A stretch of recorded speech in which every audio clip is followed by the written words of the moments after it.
Good evening. This is Angela Walker. This week I chose 8.3, Learning to be Depressed. The title is Failure to Escape Traumatic Shock by Martin Seligman and Stephen Mayer. The psychological areas that are covered are behavioral, cognitive, and developmental.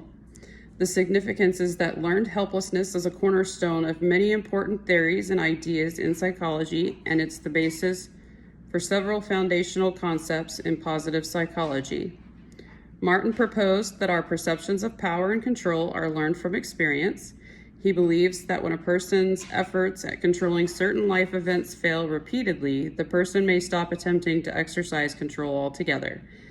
If these failures happen often enough, the person may generalize the perception of lack of control to all situations, even when control may actually be possible. This person then begins to feel like a pawn of fate and becomes helpless and depressed, which is termed learned helplessness. The study by Seligman and Mayer, who discovered the beginnings of a theory to explain why some people become helpless, hopeless, and depressed. Seligman went on to develop a widely accepted model of origins of and treatments for depression. To test this theory, Seligman and Mayer proposed to study the effect of controllable versus uncontrollable shock on later ability to learn to avoid shock. For the experiment, they used 24 mongrel dogs that were 15 to 19 inches high at the shoulder and weighed 25 to 29 pounds. They were divided into 3 groups of 8. Group A was the escape group, Group B was the no escape group, and Group C was the no harness control group. The dogs in the escape group and the no escape group were placed individually in a harness similar to that was developed by Pavlov. They were restrained but not completely unable to move. Then on either side of the dog's head was a panel to keep the head facing forward. A subject dog could press the panel on either side by moving its head when an electrical shock was delivered to a dog in the escape group. It could terminate the shock by pressing either panel with its head. For the no escape group, each dog was paired with a dog in the escape group. Identical shocks were delivered to each pair of dogs at the same time, but the no escape group had no control over the shock. No matter what those dogs did, the shock continued until it was terminated by the panel press of the dog in the escape group. This ensured that both groups of dogs received exactly the same duration and intensity of shock.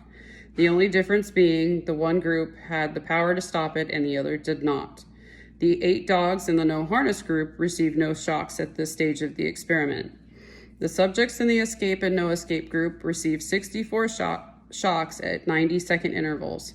The escape group quickly learned to press the side panels and terminate the shocks.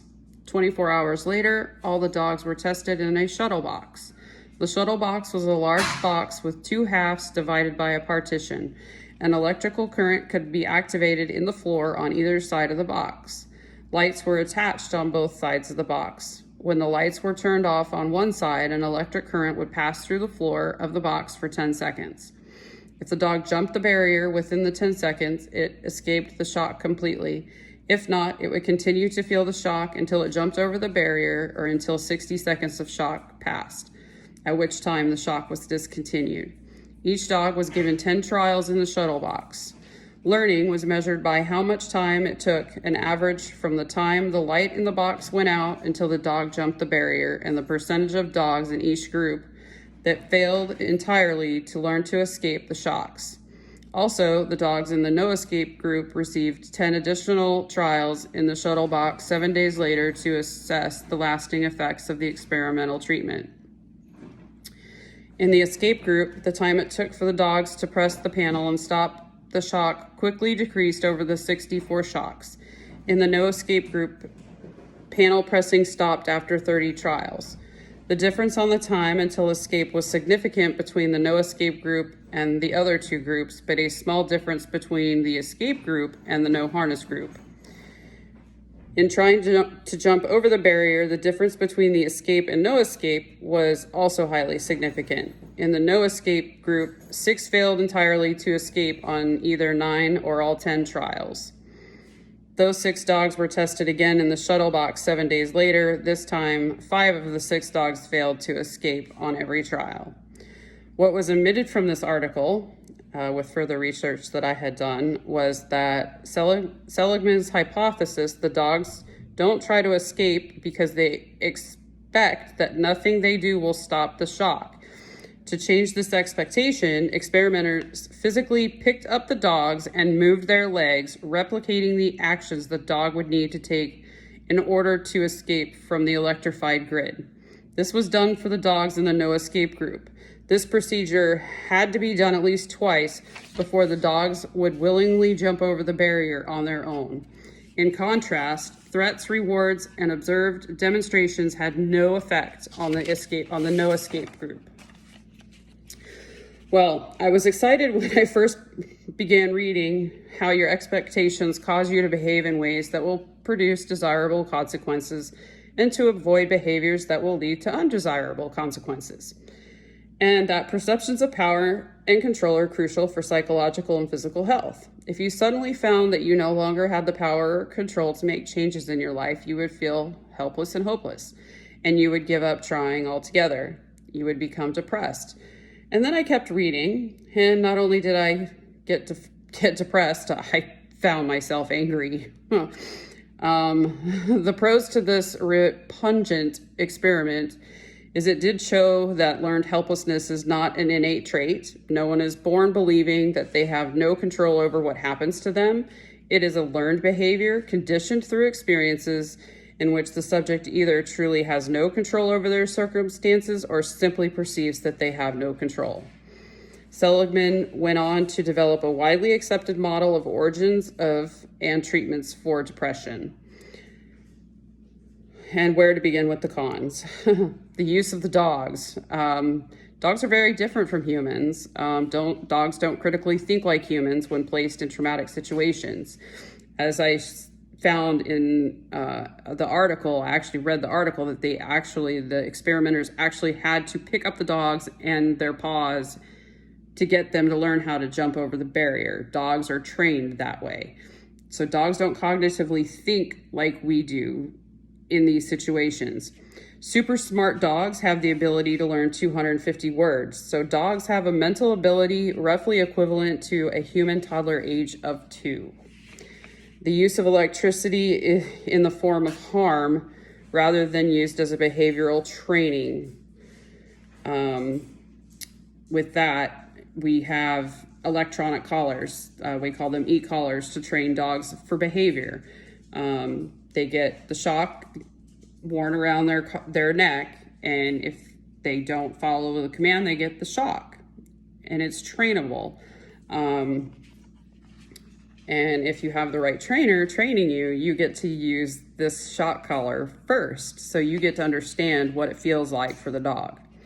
In a human study, participants were split into 3 groups. One group was subjected to a loud and unpleasant noise, but was able to terminate the noise by pressing a button 4 times.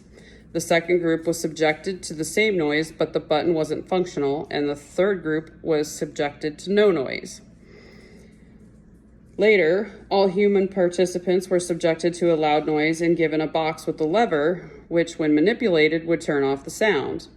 Those who had no control over the noise in the first part of the experiment generally didn't even try to turn the noise off, while the rest of the subjects generally figured out how to turn the noise off very quickly. In the 1970s, Lenore Walker studied the behavior of women who stay in violent relationships and hypothesized that women stay because constant abuse strips them of the will to leave. The presence of an abuser who created the environment maintains the power and benefits from the helplessness of the victim. Our own responses can perpetuate feelings of helplessness. Lack of housing, daycare, and other supportive services can also lead to feelings of helplessness. Battered women use learned helplessness as a survival behavior due to the constant threat or exertion of violence, isolation, and intimidation.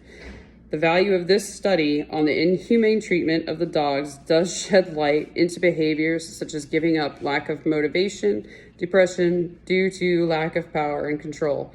It also helped provide the basis for research into depression and treatments.